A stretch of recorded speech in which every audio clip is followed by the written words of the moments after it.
2024 ఆంధ్రప్రదేశ్ ఎన్నికలకు వెళ్ళే ముందర నారా చంద్రబాబు నాయుడు గారు సూపర్ 6 పథకాలు అమలు చేస్తామని చెప్పేసి ఒక ప్రసారంలో తీసుకొచ్చారు.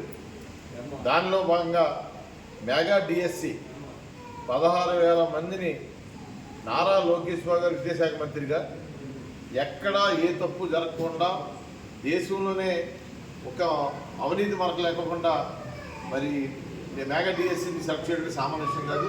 ఇది చాలా కష్టమైన పని.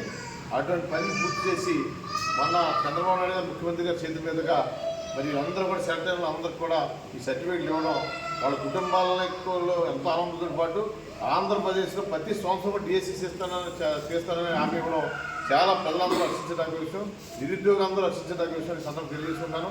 అలాగే మన భీమవరం నియోజకవర్గం సంబంధించి మన రాము మరి ఇప్పటి నుంచో ఒక కోచింగ్ సెంటర్ని పెట్టి విజేత కోచింగ్ సెంటర్ పెట్టి దాంట్లో కోచింగ్ తీసుకున్న వాళ్ళు సుమారుగా 108 మంది సెలెక్ట్ అయ్యారంటే ఆంధ్రప్రదేశ్లో ఇంతమంది జనంలో 108 మంది ఈయన కోచింగ్ సెంటర్ అంటే చాలా ధన్యవాదాలు, శుభాకాంక్షలు తెలియజేస్తాను.